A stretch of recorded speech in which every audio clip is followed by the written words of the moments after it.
שלום לכולם, היום אנחנו נעבור שיעור על גזרת בסיס לחצאית. שבבסיס הזה אנחנו נוכל לעשות כל מיני חצאיות. אני לקחתי מידות של מידה 36, חזה 84, מותן 68 וירכיים 93. אני חילקתי לארבע את כל המידות כדי שיהיה נוח אחרי זה לעשות את הגזרה. אז בואו נתחיל. אוקיי, עכשיו אנחנו לוקחים נייר או בריסטול בשביל להכין את הגזרה. עכשיו יש לנו את הקצה של הנייר. מהקצה העליון אנחנו מורידים בערך 2 סנטימטר למטה, שזה יהיה החלק העליון של החצאית המותן בעצם. מהמותן אנחנו עושים אורך שאנחנו רוצות. אני ממליצה לחצאית בסיס לעשות 60 סנטימטר, שזה אורך נוח ובדרך כלל מה שעושים. עכשיו יש לנו את הגבול למעלה ולמטה של הגזרה. עכשיו מהקצה הזה אנחנו מודדים היקף ירכיים חלקי 4. אני לקחתי היקף ירכיים 93, חלקי 4 זה יצא 23, ומינוס סנטימטר לגב. זה יהיה הגב שלנו. אנחנו מעבירים קו ישר מקביל לקו הזה, ופה אנחנו מוסיפים עוד היקף ירכיים אבל פלוס 1 סנטימטר, וזה יצא לנו הקדמי של החצאית. אוקיי, אז זה הגב שלנו וזה הקדמי.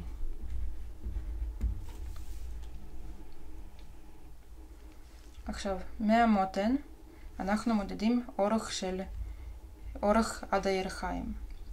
במקרה שלי זה 19 סנטימטר, בדרך כלל זה נע בין 19 ל-18, תלוי בגובה של בן אדם, שאת זה אתם צריכים למדוד. מעבירים קו ישר. עכשיו אנחנו עושים את החלק של המותן, שזה החלק העיקרי בחצאית. עכשיו אנחנו מפה לוקחים היקף מותן, גם חלקי 4, ופלוס 5 סנטימטר למטפר. המותן שלי זה 68, חלקי 4 זה יוצא 17, פלוס 5 סנטימטר. אנחנו מוצאים את הקצה של המותן בגב. ובחלק הקדמי, גם מפה, אנחנו מודדים 17 פלוס 3.2 סנטימטר למטפר. כלומר בגב יהיה לנו מטפר של 5 סנטימטר, ובקדמי לנו מטפר של 3.2. אנחנו מעבירים את הקו הזה קצת בצורה מעוגלת, יפה, וגם פה, זה גם בעצם סוג של מטפר.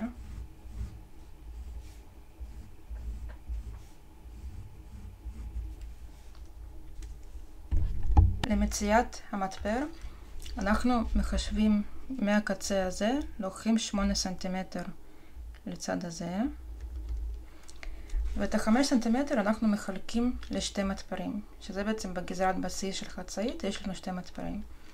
אנחנו מחלקים כל אחד ב2.5. אז יש לנו 2.5 פה, ואז לוקחים בערך 3 סנטימטר הפרש בין המטפרים, ומסמנים עוד 2.5. ואז אנחנו מחשבים אורך של המטפר שהוא בערך 10 סנטימטר, ואפילו בגב עדיף 15 לעשות.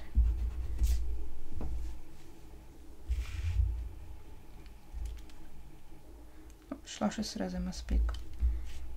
13 סנטימטר בגב לכל מטפר, ואנחנו מסמנים. כדי שלכם יהיה נוח למצוא את הנקודה הזאת, אתם מוצאים אמצע של המטפר, מסמנים בנקודה ומעבירים קו ישר עד אורך 13 סנטימטר, ואז מהקו הזה אתם מחברים עם הנקודות של קצה המטפר. אותו הדבר אתם עושים גם בצד הקדמי. גם לוקחים 8 סנטימטר, ואז מחלקים 3.2 לפעמיים, שזה יוצא 1.6 לכל מטפר, בערך 3 סנטימטר הפרש, ועוד פעם. מוצאים את האמצע של המטפר, מעבירים אורך של 10 סנטימטר,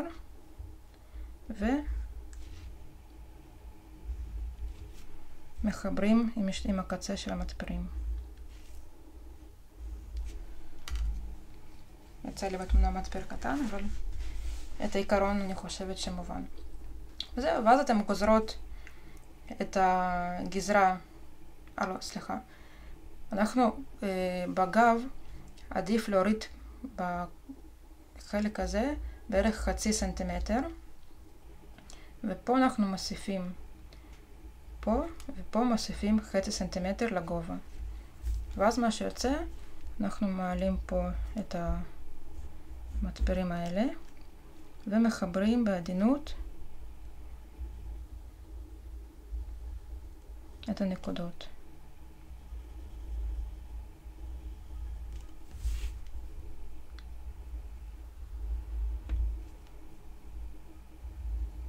כדי שזה יצא לכם מדויק, צריך לחשב מהנקודה הזאת עד הנקודה הזאת. פה נגיד יצא לנו 15 סנטימטר לדוגמה. אז גם פה צריך להיות לנו 15 סנטימטר, אתם צריכים להשוות את זה. ופה יצא לנו יותר קצת, בגלל שהעלינו כאן ב0.5 סנטימטר, אז הגיוני שזה לא יהיה קו ממש אלכסוני לכאן, אלא קצת עם עלייה. בערך 2 מילימטר אתם תעלו כאן. אז תחשבו מהנקודה הזאת עד הנקודה הזאת, יצא לכם נגיד פה 17. אז גם פה אתם צריכים לעשות 17 סנטימטר. האורכים של הקווים האלה צריכים להיות שווים. ואז מפה אתם פשוט מעבירים עוד קו לנקודה הזאת. ובחלק הקדמי, פה אתם משאירים רגיל, רק פה אתם מעלים. אז גם פה קצת תעלו, כמו בגב.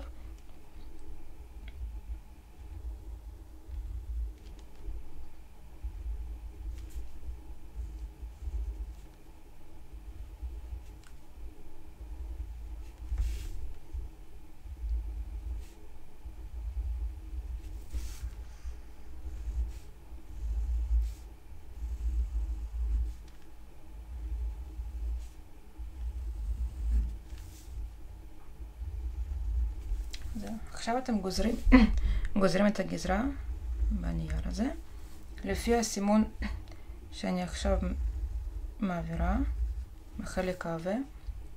את כל החלק הזה אתם גוזרים ככה, וגוזרים את זה, ממשיכים בקו הישר עד למטה, וגם פה אתם גוזרים.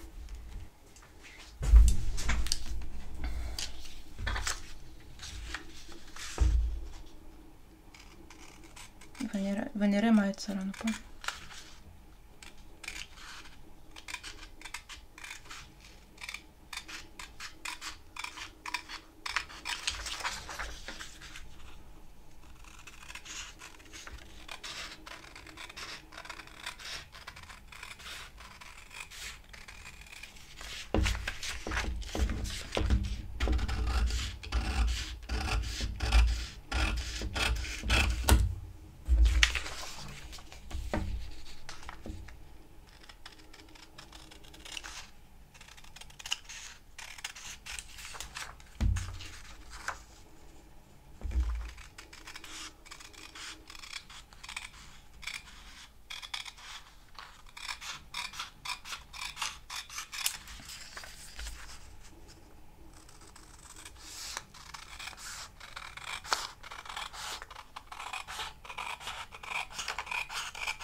אפשר לגזור את המטפלים גם, שיהיה נוח אחרי זה להעביר אותם לבד.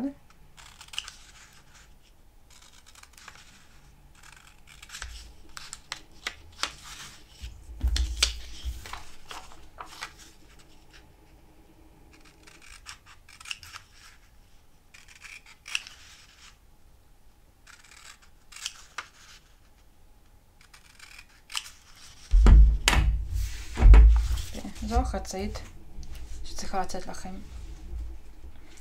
עכשיו, בחלק של הגב אתם יכולים לסמן כבר בערך 18 סנטימטר פיק לסימון רוכסן, שהתפר בעצם יהיה מלמטה עד לפה, אוקיי? ומפה יהיה כבר הרוכסן בחלק של הגב. בחלק הזה אתם מסמנים ב-X'ים את הקצה, שזה בעצם הקיפול של הבד, שאת זה אני גם אסביר לכם בשיעור הבא, כשנגזור את החצאית על נייר, על בד, סליחה. אוקיי, זהו להיום, זה הכל, ונתראות בשיעור הבא.